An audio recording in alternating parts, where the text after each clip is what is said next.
para panelis kita yang luar biasa datang khusus kembali ke Makassar, ada yang pulang ke Makassar, ada yang khusus datang. Beri tepuk tangan buat para panelis kita.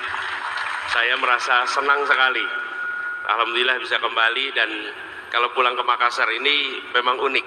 Kali ini seperti dibilang tadi, ini pertama kali sesudah berstatus ditetapkan sebagai calon oleh KPU. Dan saya datang mengajak yang asal dari Makassar. Saya ajak promotor juga nih, kemudian Bang Tamsil Lindrung ikut bersama kita di sini. Kemudian Ustadz Zaitun Rasmin, dan saya baru tahu ternyata Pak Said Didu itu promotornya rektor. Sekarang dia menjadi promotor di Capres sekarang, ikut Capres.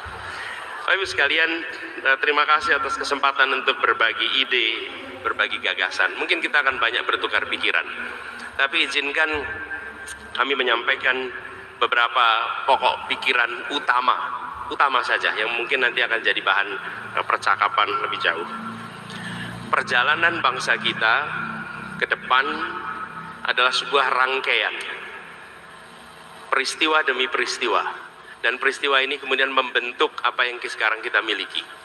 Izinkan saya memulai dengan menyampaikan bahwa Indonesia adalah sebuah gagasan, dan gagasan itu muncul di pertengahan abad 19, yang kemudian pada tahun 1928 dia memanifestasi menjadi sebuah satu yang pertama, yaitu satu bangsa. Kita menjadi satu bangsa, dan ini ditandai dengan menyepakati satu bahasa persatuan, bahasa Indonesia. Adanya satu bahasa persatuan itu membuat kita dimanapun tak perlu penterjemah. Dalam situasi konflik antar kelompok pun, antar suku, antar etnis pun, ketika melakukan negosiasi tak perlu penterjemah. Di DPR tidak perlu penterjemah. Keputusan pemerintah tidak perlu penterjemah. Ini tidak boleh dianggap enteng. Sekarang antar suku, etnis, suku bangsa berjumpa tanpa penterjemah. Hari ini dianggap normal. Tapi ketika 1928 itu sesuatu yang baru. Bahkan di Jakarta di tahun 30-an itu ada kursus-kursus bahasa Indonesia. Seperti Sultan Takdir dan generasinya itu mengadakan kursus bahasa Indonesia. Orang dari mana-mana. Menjadi Indonesia ditandai dengan bisa bicara bahasa Indonesia. Ini adalah satu yang pertama, menjadi satu bangsa. 17 tahun kemudian kita mendapatkan satu yang kedua, satu negara. Resmi menjadi sebuah negara setelah kita merdeka. Tapi ini kita lewati dengan pancaroba, termasuk pada masa itu kita menjadi federasi, yang kemudian pada tahun 50 Bung Karno menyebut sebagai proklamasi yang kedua, 17 Agustus 1950. Kenapa? Karena kemudian kita tetapkan sebagai negara kesatuan lewat mosi integral Natsir pada waktu itu, bulan April tahun 50. Dan kemudian kita menjadi satu negara kesatuan. Jadi kalau hari ini ada yang bilang NKRI harga mati, itu titik nolnya tahun 50 nih. Nah, tahun 57 ada fase baru. Kenapa? Kita sudah satu negara, tapi baru satu tanah, belum satu air. Laut Jawa adalah wilayah internasional, laut internasional. Laut Arafura, laut internasional. Selat Sulawesi itu kawasan internasional. Seluruh wilayah di dalam kita masih wilayah internasional, bukan air Indonesia. Tanah Indonesia sudah, tapi air Indonesia belum.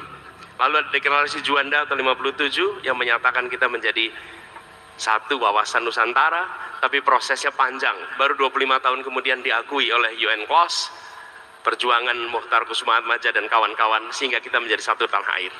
Nah, ini menjadi satu tanah air ini posisi kita sekarang. Tetapi hari ini kita masih ada satu lagi yang belum tercapai. Kita sudah satu bangsa, satu negara, satu teritori, satu kesatuan, tapi belum satu kemakmuran. Ketimpangan masih menjadi gambaran hari ini. Ketimpangan antar wilayah, ketimpangan antar teritori, ketimpangan antara kota desa, ketimpangan-ketimpangan itu PR yang harus diselesaikan. Dan bila ketimpangan ini dibiarkan, maka ketimpangan ini akan menjadi faktor yang menyulitkan kita menjaga suasana bersatu di Republik ini. suasana bersatu itu dipengaruhi sangat oleh faktor ketimpangan. Bapak Ibu sekalian mungkin ingat peristiwa balkanisasi tahun 90-an. Yugoslavia menjadi 8 negara. Kita melihat konflik etnik, konflik antar suku, antar etnik itu di ujung. Tapi selama beberapa dekade terjadi disparitas yang luar biasa antara Serbia, Makedonia, Bosnia, Herzegovina. Itu semua ketimpangannya luar biasa. Tapi didiamkan. Di ujung pemantiknya adalah konflik etnik. Itu sama seperti mengeringkan hutan. Mengeringkan hutan tinggal menunggu satu orang meninggalkan puntung rokok, hutannya terbakar. Tapi bila hutan itu basah, puntung rokok pun tak akan bisa membakar hutan itu. Karena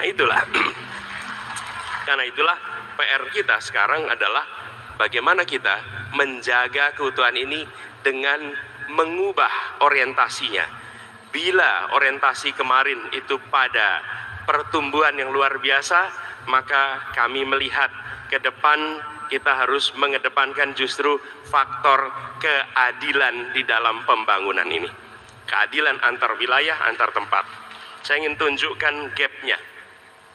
Kalau boleh dipasang slide 8 aja langsung. Di sini akan terlihat bagaimana ketimpangan itu terjadi. Tentang ketimpangan. Sumber daya manusia, indeks ESDM-nya antara Jawa dengan luar Jawa itu gapnya 10 tahun. Jawa dibandingkan Sulawesi, Kalimantan, angka indeks pembangunan manusia di Jawa tahun 2013 itu angkanya 69. Tahun 2022 di Sulawesi, Kalimantan, Maluku, Papua tahun 22 69. Bukan selisih angkanya saja, tapi tahunnya, gapnya 10 tahun. Ini PR yang harus kita selesaikan sama-sama. Nah, bagaimana dengan demokrasi kita? Ini PR juga tersendiri. Coba kembali ke slide yang paling atas. Di dalam konteks ini kita sudah kembali lagi naik lagi. Sesudah kita menjalani proses menuju satu Indonesia menjadi visi kami, sekarang kita lihat kita sudah 25 tahun Indonesia menjalani reformasi. Ketika slide berikutnya, ketika tahun 98 kita menyaksikan adanya harapan untuk memberantas nepotisme, memberantas kolusi, memberantas korupsi. Itulah semangat yang luar biasa.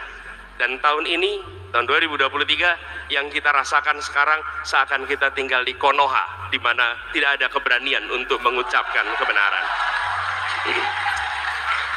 Bahkan ungkapan pun menggunakan istilah Wakanda, Konoha. Jadi untuk mengungkapkan kritik kita menggunakan asosiasi-asosiasi yang lain. Ini menggambarkan adanya kemunduran dan angka statistiknya menunjukkan itu. Coba kita lihat angka statistiknya. Next slide. Indeks demokrasi kita turun. Indeks persepsi korupsi kita turun. Indeks kebebasan pers kita turun. Angka-angka ini semua adalah ukuran objektif statistik. Tapi yang tidak kalah penting, rasa yang di masyarakat. Demokrasi itu pilarnya trust. Non-demokrasi pilarnya rasa takut. Dalam demokrasi tidak boleh ada rasa takut. Bila dalam demokrasi ada rasa takut, ada yang salah dalam demokrasi kita. Karena pilarnya itu trust. Rejim non-demokrasi pakai penopangnya rasa takut.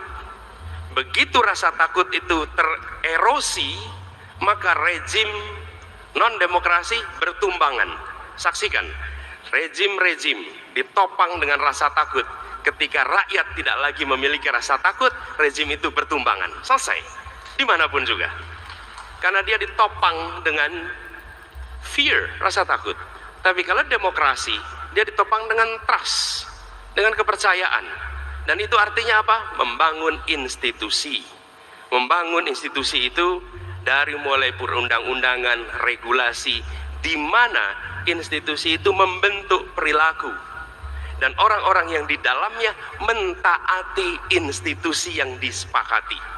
Kesepakatan tentang demokrasi dan prosesnya dihormati, dan rakyat kemudian mempercayai pada sistem karena aturan main dilaksanakan, aturan main dijunjung tinggi. Tapi ketika aturan main mulai diotak-atik, aturan main mulai diubah-ubah, bahkan aturan main diubah sesuai dengan kepentingannya, maka pelan-pelan rakyat akan mengalami penurunan kepercayaan pada sistem. Pasti. Dan kemudian mengalami erosi demokrasi itu. Kenapa? Trustnya turun. Bapak Ibu sekalian, kalau kita ingat-ingat, 2019 ada pemilu dan pilpres, 2014 ada pemilu dan pilpres, 2009 juga begitu, 2004 begitu, tahun 99 juga begitu. Ingatkah Bapak Ibu sekalian, menjelang pemilu ada keramaian soal netralitas, ada keramaian tentang kekhawatiran kecurangan. Baru kali ini menjelang pemilu kita semua memikirkan soal netralitas dan memikirkan tentang kecurangan. Artinya apa? Artinya ada bibit di sini semua, bibit ketidakpercayaan kepada institusi. Kenapa itu muncul? Karena kita menyaksikan praktek-praktek yang terjadi. Jadi ketika kita bicara perubahan, maka yang menjadi agenda kita satu di bidang ekonomi, kita berbicara tentang mengubah dari yang eksklusif menjadi yang inklusif. Coba ditunjukkan slide berikutnya.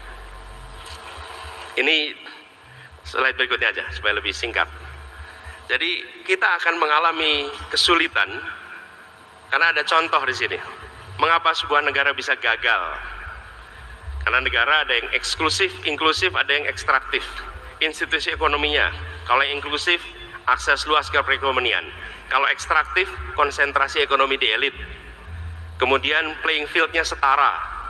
Kalau yang ekstraktif, pasarnya menguntungkan elit. Akses pendidikan dan sumber daya itu setara. Kalau ekstraktif, terbatasnya akses pada pendidikan dan sumber daya. Kemudian dukungan inovasi dan eksklusif ada, tapi ekstraktif minim. Bahkan dalam ekonomi yang inklusif ada perlindungan haki, tapi kemudian pada saat ekstraktif minim perlindungan haki. Ini dalam institusi ekonomi. Institusi politik begitu. Ada struktur yang demokratis, kalau di sini ada struktur yang oligarkis.